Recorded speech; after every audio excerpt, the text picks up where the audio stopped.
Et le bilan est encore plus lourd pour les Américains qui comptent ce soir au moins 135 morts et une centaine de blessés. Une question reste posée ce soir, qui a organisé ces attentats? Washington parle de l'Iran. Des réactions indignées arrivent de tous horizons. Pierre Mauroy parle d'un attentat odieux et lâche contre la France et contre la paix. Sur ce plateau, l'ambassadeur des États-Unis en France, M. Galbraith, nous donnera le sentiment des Américains. Mesdames, Messieurs, bonsoir. C'est un véritable carnage. Je ne trouve pas d'autre mot pour décrire les deux attentats de ce matin. Deux attentats soigneusement préparés, parfaitement organisés, planifiés à la minute près et qui ont visé aux premières heures du jour les soldats français et américains stationnés à Beyrouth. Le bilan est terrible, il y aurait au moins 120 morts et une centaine de blessés du côté américain et même 135 morts selon de toutes dernières informations. Le tribut payé par les Français serait de 9 morts et 54 disparus. Des chiffres qui sont hélas toujours provisoires puisque les fouilles se poursuivent à Beyrouth pour dégager les soldats prisonniers des décombres. Tout de suite le film des événements de cette journée avec Didier Régnier. Il est 5h20 ce matin lorsqu'à Beyrouth retentit une explosion très violente. Elle vise le quartier général des Marines américains. 2 minutes après seulement, une seconde explosion secoue la capitale libanaise. L'attentat vise cette fois un poste du contingent français.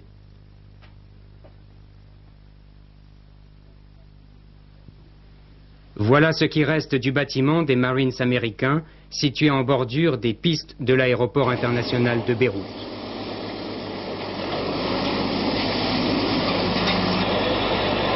La nuit dernière, il y avait 240 Marines dans l'immeuble, 40 autres étaient partis en permission en Égypte. Le Pentagone vient d'annoncer, il y a quelques minutes, que l'attentat de ce matin avait fait 135 morts parmi les Américains et au moins 59 blessés.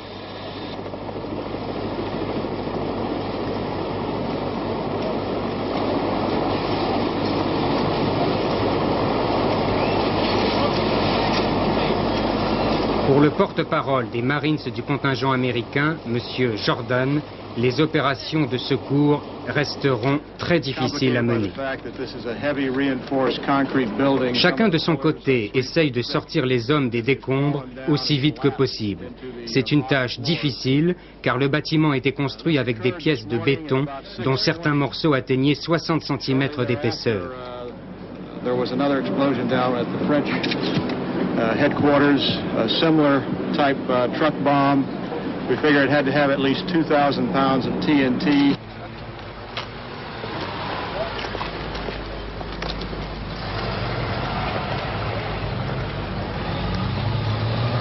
Tout s'est passé très tôt ce matin. Un camion entre dans le parking du quartier général, puis il se lance en direction de l'entrée principale.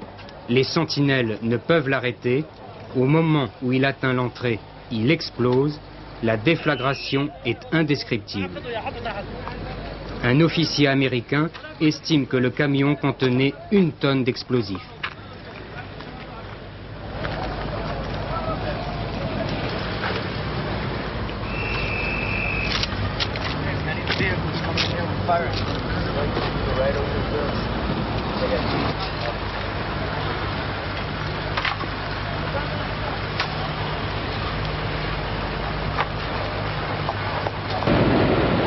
Depuis les premières heures de la matinée, les navires de la 6e flotte américaine et les bâtiments qui se trouvent au large des côtes libanaises ont fait route vers Beyrouth. Il ne s'agit pas d'une manœuvre à proprement parler militaire. Ces mouvements ont pour but d'approcher les navires de la côte afin de favoriser l'évacuation du très grand nombre des blessés. Des hélicoptères que vous voyez ici décoller et mettre le cap sur Beyrouth, ce sont des hélicoptères américains. Ils n'ont pas cessé d'effectuer l'aller et retour ce matin entre la terre et les navires afin de transporter les blessés. La plupart de ces blessés américains seront transportés le plus rapidement possible vers les hôpitaux dont l'armée américaine dispose en Allemagne fédérale. Voici ce qui reste maintenant de l'immeuble français de la force multinationale. Nous sommes au cœur du quartier de la périphérie sud de Beyrouth. Quelques heures après l'explosion, 4 soldats français ont expliqué qu'ils avaient vu une voiture entrer dans le sous-sol de l'immeuble et que c'est cette voiture, bourrée d'explosifs, qui aurait provoqué la destruction complète de l'édifice. Cette nuit, une centaine de soldats français appartenant à la force multinationale étaient en train de dormir dans cet immeuble. Ces soldats, pour l'essentiel, appartenaient à la même unité, le 1er régiment de chasseurs parachutistes de Pau. Ce sont tous des volontaires et en majorité des appelés du contingent. Le dernier bilan fait état de 9 morts, 11 blessés et 53 disparus. Les blessés français ont été évacués vers des hôpitaux libanais. Ils devraient être ensuite transportés par hélicoptère sur le porte-avions Clemenceau qui croise au large de Beyrouth.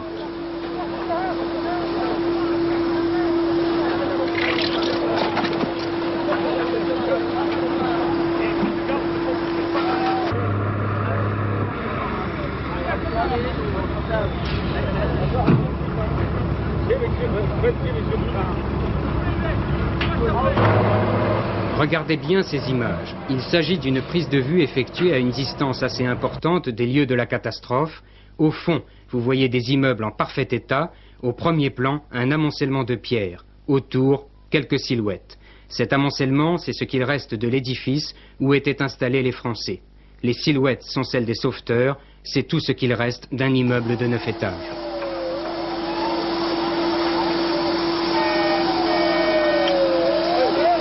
Pendant ce temps, les travaux des sauveteurs continuent à Beyrouth.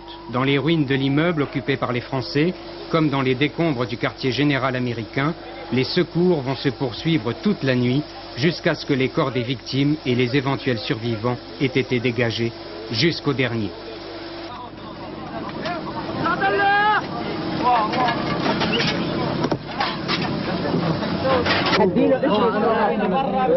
Un travail épuisant, des scènes bouleversantes comme celle-ci.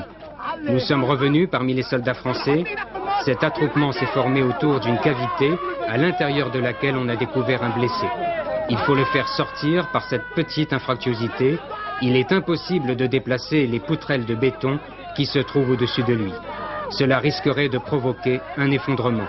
Il faudra donc que les sauveteurs arrachent littéralement le soldat blessé à cet enchevêtrement de pierres.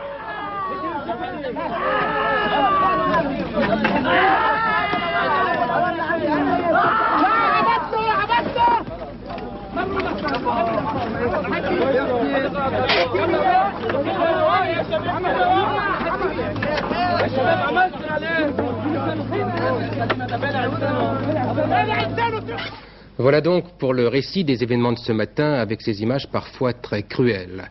Les soldats français blessés ont été transportés, comme vous le disait Didier Régnier, sur le porte-avions Clemenceau qui croise au large de Beyrouth depuis plusieurs semaines. Le Clemenceau est équipé de centres de soins et de blocs opératoires ultramodernes.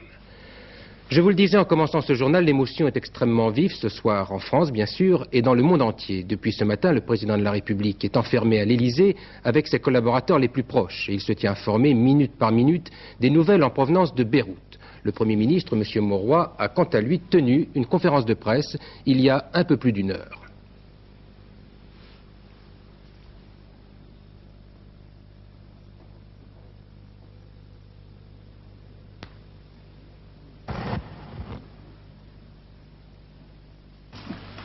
Si la France est présente au Liban, c'est bien sûr en raison des liens historiques et en particulier culturels qui nous rattachent à ce pays.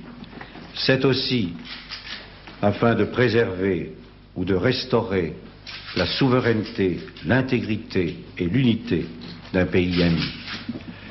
Notre seul objectif est celui-ci. Il consiste à travailler pour que la paix soit restaurée au Liban et que toutes les troupes étrangères évacuent le territoire de ce pays. Grâce à leur présence au Liban, nos soldats ont déjà sauvé des centaines de vies humaines, chrétiennes ou musulmanes. Ils participent à des opérations de déminage. En occupant des zones stratégiques, ils parviennent à éviter des affrontements. Ils évitent le renouvellement des massacres. Le président libanais Gemayel ainsi que le chef des Druzes musulmans, M. Jumblat, ont d'ailleurs publiquement souhaité le maintien du contingent français au Liban.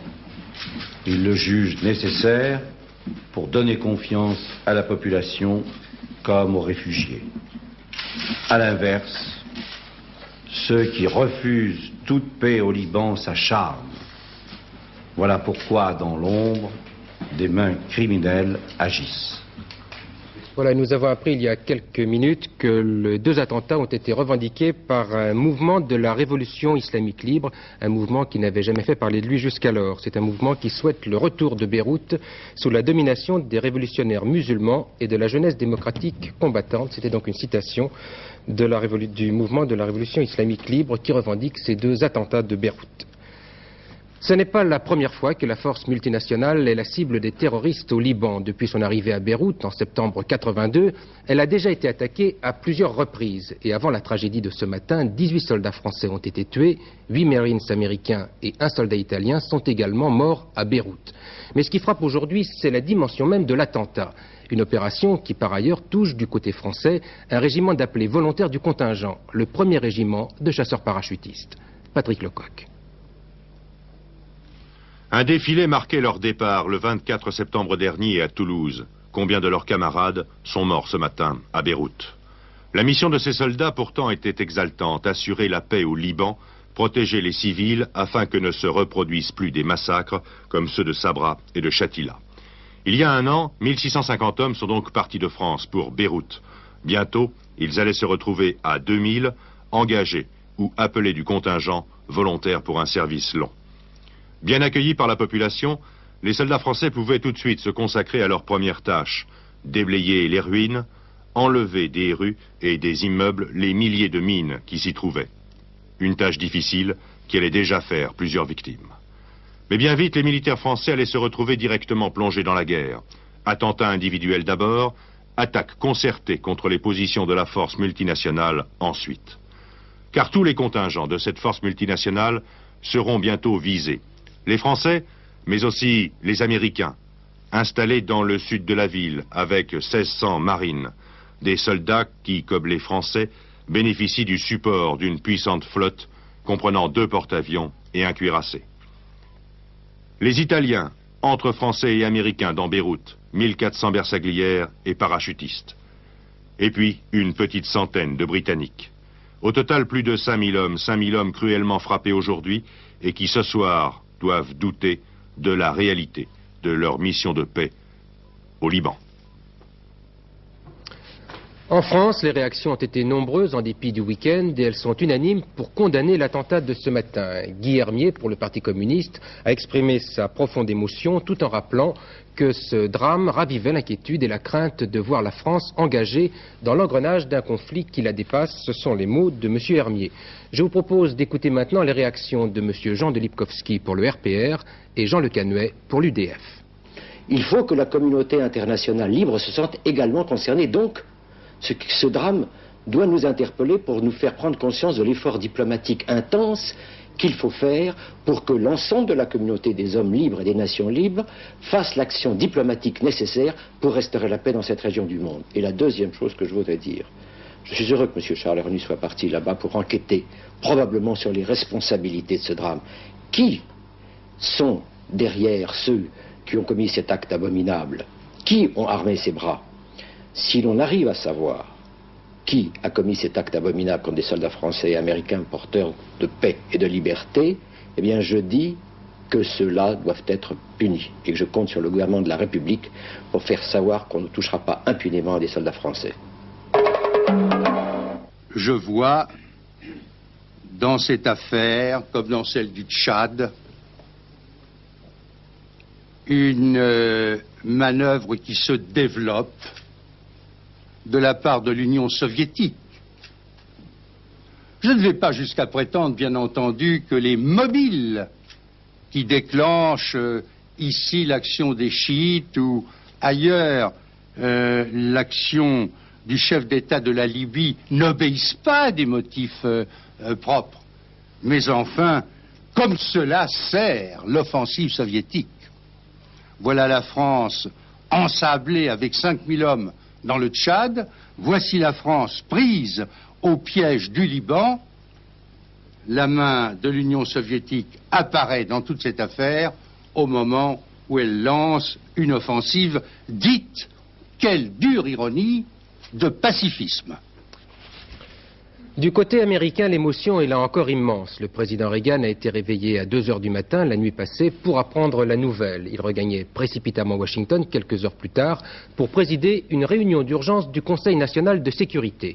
Et ce matin, les Américains se sont réveillés en état de choc, Édouard Laure. Bernard, vous pouvez imaginer qu'au fur et à mesure de l'annonce du bilan, des bilans de plus en plus lourds qui se succèdent, les Américains sont complètement traumatisés. Depuis à peu près 2 heures, les 3 chaînes de télévision ont totalement bousculé leur programme. Et vous en doutez, la diffusion à peu près tous les quarts d'heure des images de Beyrouth apporte un côté dramatique, mais qui a très vite dévié vers la question politique. La question très simple, qui est de savoir s'il faut, oui ou non, maintenir ces 1600 Marines au Liban.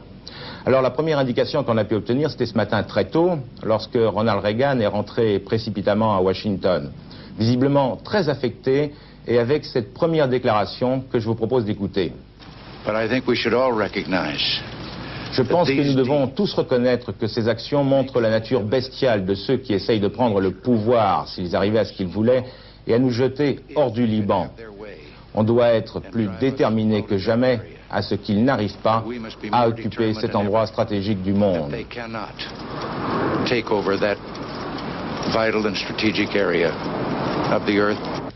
Il apparaît donc que du côté de la Maison-Blanche, on entend bien maintenir les Marines sur place. Cela dit, Ronald Reagan va maintenant avoir à faire face à un Congrès et à une opinion publique qui, après ce qui s'est passé cette nuit, va exiger un retour des Marines. C'est toujours la psychose du Vietnam. Ou bien, on l'a entendu ce matin, exiger que ces mêmes Marines ne restent pas là, sur place, les bras croisés. Monsieur Galbraith, vous êtes l'ambassadeur des États-Unis en France, vous venez d'entendre le président Reagan. J'aimerais connaître votre premier sentiment, votre première réaction en tant qu'Américain. C'est difficile d'exprimer notre douleur et notre colère. Et la réaction était de regarder une fois de plus une tragédie et de l'exprimer à aucune valeur. Monsieur l'ambassadeur, le président Reagan vient de confirmer que les Marines américains, que le contingent restera au Liban. À votre avis, je crois que c'est la question importante, est-ce que le Congrès autorisera le président Reagan à ce maintien au Liban?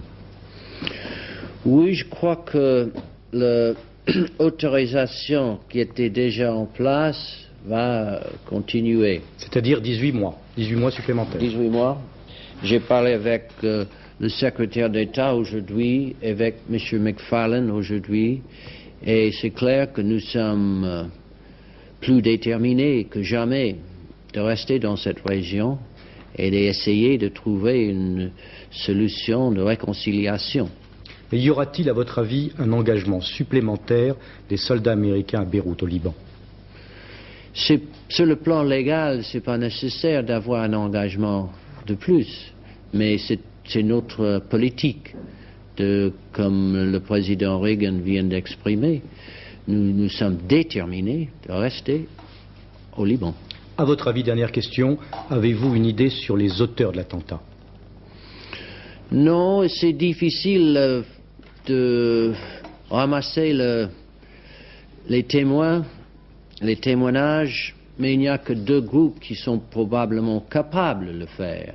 C'est une opération assez sophistiquée et nous sommes dans ce secteur tout près d'un groupe soutenu par l'Iran et l'autre possibilité c'est un acte concerté syrien-soviétique.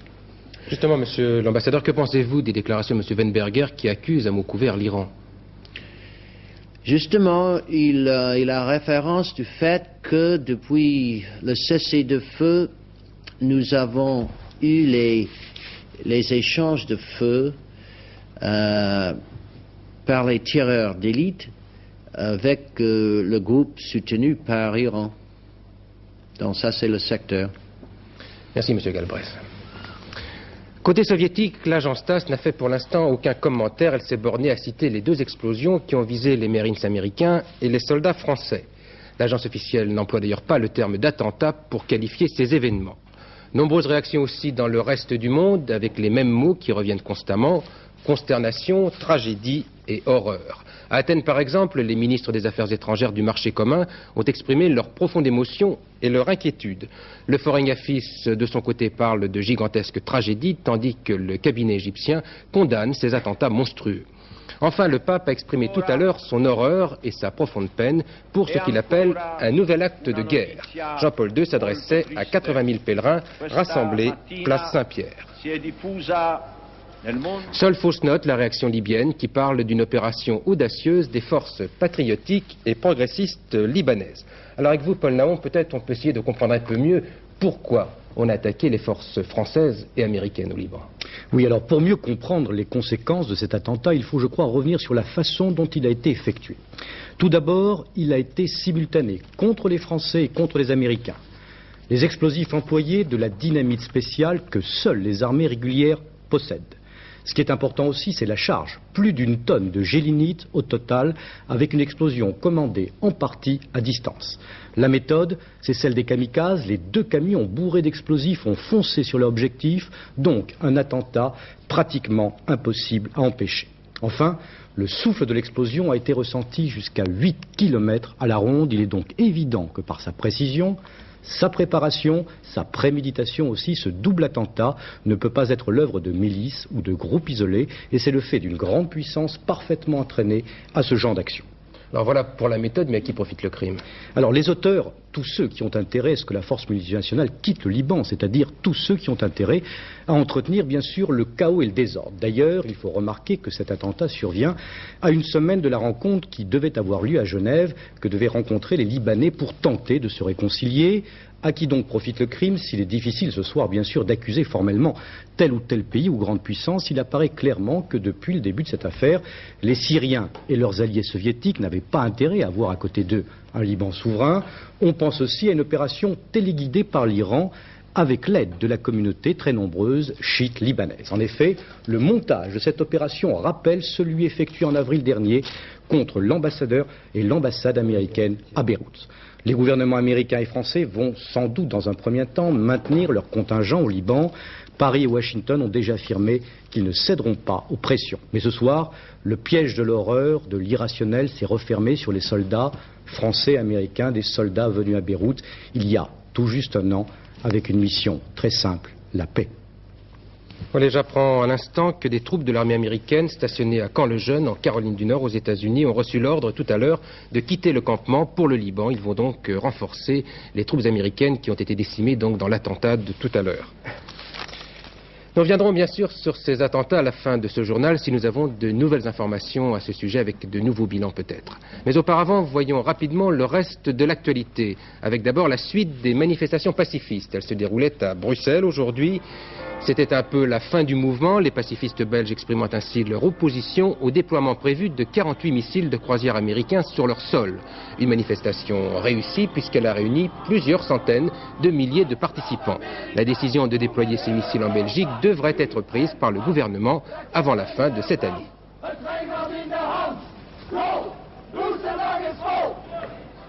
Et puis en France, après le mouvement de la paix qui défilait hier, c'était au tour du comité pour le désarmement nucléaire en Europe de manifester dans les rues de Paris. Le CODEN regroupe divers mouvements écologistes et pacifistes auxquels s'était joint aujourd'hui la CFDT. Patrice Paulet. Ce matin, une chaîne humaine de plusieurs milliers de manifestants reliait l'ambassade d'Union soviétique à celle des États-Unis. Ces manifestants répondaient à l'appel du CODEN, le comité pour le désarmement nucléaire en Europe, mouvement indépendant du comité de la paix proche du Parti communiste. Sur plus de 4 km, les manifestants demandaient le non-développement des Pershing et la destruction des SS-20. La CFDT s'était elle aussi joint à cette manifestation. Je crois qu'au contraire, il n'y a rien de plus responsable qu'une action de ce genre. Si on laisse faire les militaires, si on laisse des raisonnements militaires qui sont en général les raisonnements des puissances et des responsables d'État gagner à travers le monde, nous allons vers la catastrophe. Il est temps que les peuples interviennent avec force pour vers un processus de désescalade des armements. Et puis cet après-midi, tous les manifestants se retrouvaient place de la Bastille, l'occasion d'expliquer la place du pacifisme en Europe. Être pacifiste aujourd'hui, ça veut dire envisager une autre Europe, c'est-à-dire sortir l'Europe de cette confrontation qui se déroule à l'heure actuelle sur son dos entre les deux blocs, trouver une autre voie, une troisième voie pour l'Europe, sortir de la bipolarité comme on dit. Et je crois que c'est aussi lutter pour la sécurité des peuples. Le procès des grâces médicales commence demain avec un rebondissement, le retour d'André Fraticelli qui avait disparu depuis plusieurs mois. Maître Fraticelli était, je vous le rappelle, l'avocat de Robert Keshichian, libéré par ordonnance du juge d'instruction en 1981 et qui est au centre du procès. Considéré par l'accusation comme l'un des pivots de l'affaire, André Fraticelli revient pour, dit-il, rétablir la vérité. La libération de Keshichian est un concours de circonstances, c'est du moins ce qu'il a affirmé tout à l'heure à Paul Lefebvre. Il y a un concours de circonstances, certainement, parce qu'on aurait pu faire d'autres vérifications et d'autres recherches. Donc tout ce qu'on raconte sur le problème des grâces médicales, c'est-à-dire le trafic des grâces médicales, c'est faux. Il faut qu'il y ait un mobile, quand même, si vous voulez, pour en arriver à faire un trafic. Le mobile, c'est soit l'argent, soit la menace. Alors, personnellement, je n'ai été victime d'aucune menace, je n'ai reçu de l'argent de personne et je n'en ai donné à personne. Bon, et les autres? C'est à eux à qui il faut le demander. Ouais. Mais enfin, ça pose problème tout de même, le comportement du docteur Colombani face à Keshichian. Il a été menacé. Ça s'est déjà produit à Marseille, je crois. Je l'ignore. Je l'ignore totalement. Je crois pas quand même que le docteur Colombani, que je connaissais depuis quelques années, si vous voulez, soit un homme que l'on puisse menacer. Et Madame Troisier, elle a été menacée aussi? Pourquoi pas? J'ai lu dans beaucoup de journaux qu'elle se plaignait souvent d'être menacée. Je pense que le poste qu'elle occupe, effectivement, peut être faire l'objet de menaces. Vous pensez obtenir une relaxe? Ah, pour moi, il n'y a pas de doute, si vous voulez. Je ne peux obtenir qu'une relaxe dans cette affaire.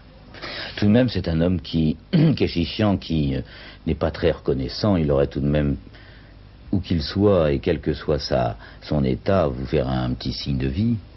Vous savez, on est reconnaissant du bien que l'on vous fait. Moi, personnellement, je n'ai fait aucun bien à M. Keshichian, ni aucun mal, d'ailleurs. Ah si, vous l'avez bien défendu. Grâce à vous, il est tout de même sorti de prison, même d'une manière provisoire. Oui, il est vraiment malade. Et à ce moment-là, il n'a pas de reconnaissance envers personne. Ou alors, il a berné tout le monde, ce que je ne crois personnellement pas, si vous voulez. Et à ce moment-là, il est dans la situation du malade où il n'est peut-être plus. De toute façon, s'il n'est plus, c'est pas lui qui peut envoyer un certificat de décès. Mais ça va être un procès très dur, celui qui va s'ouvrir devant le tribunal de Versailles. Très dur, je veux dire qu'il va y avoir des coups de couteau échangés de part et d'autre. Est-ce que vous avez les moyens de prouver tout ce que vous allez dire? Personnellement, je n'avancerai rien que je ne puisse prouver. Départ ce matin du Grand Marathon de New York, un rendez-vous attendu par les joggeurs du monde entier qui se retrouvent tous les ans dans cette ville débarrassée pour quelques heures de sa pollution légendaire. Mais derrière le folklore, le Marathon de New York, c'est aussi une véritable compétition d'athlétisme. Dominique Leglou. Ils étaient 17 000 ce matin au départ du 14e marathon de New York, le marathon le plus populaire du monde, immortalisé sans doute par cette image de la traversée du pont de Verrazzano. Ils sont partis sous la pluie et privés des deux meilleurs coureurs du monde, l'Américain Salazar et l'Australien De Castella. Et pour la première fois de l'histoire, l'épreuve a échappé aux Américains. Le Britannique Geoff Smith, longtemps en tête, n'a été dépassé qu'à l'ultime kilomètre par un Néo-Zélandais, Rod Dixon. Favori au départ, Dixon empoche à l'arrivée 25 000 $, au grand désespoir de Smith, qui s'effondre après la ligne. Temps du vainqueur, 2 h 8 minutes 59 secondes à 46 secondes du meilleur chrono d'Alberto Salazar. Great Weight chez les femmes l'emporte pour la 5e fois en 6 ans, en améliorant la meilleure performance mondiale de l'américaine Johanne Benoît, 2 h 27 minutes. Il y avait un tiercé cet après-midi, vous deviez jouer le 8, le 2 et le 7, ce qui vous rapporte dans l'ordre pour 5 francs 1742 francs et 50 centimes, et dans un ordre différent 348 francs et 50 centimes, toujours pour 5 francs. Un coup d'œil rapide sur la météo avec Alain Gillot-Pétré. Et des petits nuages pour changer un peu dans ce bel anticyclone qui nous protège du mauvais temps depuis quelques jours. Regardez la photo satellite. Ces nuages, les voici. Ils évoluent dans un champ de pression extrêmement élevé. Regardez, il n'y avait pas de nuages à l'exception de la Corse. Il n'y avait pas de nuages sur la France cet après-midi. Donc ces nuages vont donc pénétrer doucement, tout doucement sur le pays en se désagrégeant. Voici la carte pour demain. Donc ces nuages, nous les trouverons sur le nord-ouest le matin et en fin d'après-midi du pays de la Loire aux Ardennes avec peut-être quelques petites bruines. Avant et après, c'est du beau temps. Les températures, quant à elles, resteront stationnaires. Attention aux gelées, comme aujourd'hui, des gelées prévues depuis le début de la semaine par la météo nationale. -1, -2, -3. Dans le nord, le nord-est, de 10 à 14 degrés sur la moitié nord et de 11 à 21 degrés sur la moitié sud, 21 degrés à Toulouse. Demain, nous serons lundi 24 octobre, 3 minutes de soleil. Avant de refermer ce journal, je vous propose de faire un tout dernier point sur les événements du Liban et les informations de dernière minute et surtout les tout derniers bilans, Paul Naon. Oui, à 20h31, on peut dire ce soir que du côté français, le bilan s'établit comme suit: 9 morts, 11 blessés, 53 disparus. Chez les Américains, le bilan est encore plus lourd: 135 morts et 59 blessés. Le président de la République française s'est tenu informé depuis ce matin à l'Élysée, où il travaille avec ses principaux collaborateurs. François Mitterrand s'est entretenu dans l'après-midi avec le président de la République libanaise, M. Amin Gemayel, et il doit avoir dans les instants qui viennent, dans les minutes qui viennent, une conversation téléphonique avec le président Ronald Reagan. Le président Reagan est entré à Washington ce matin. Il a d'ores et déjà affirmé que le contingent américain serait maintenu au Liban. Autre réaction très importante ce soir, celle d'un Libanais, M. Walid Jumblat, qui était jusqu'à ce jour l'un des principaux opposants à la force multinationale au Liban. Il a déclaré qu'il fallait que les forces françaises restent sur place à Beyrouth. D'autre part, le président de la République libanaise, Amin Gemayel, a confirmé que le congrès de réconciliation nationale se tiendrait bien comme prévu le 31 octobre prochain à Genève, et il s'y rendra personnellement. Enfin, nous apprenons que M. Ernu, le ministre de la Défense français, qui était parti ce matin pour Beyrouth, est arrivé sur place il y a quelques instants.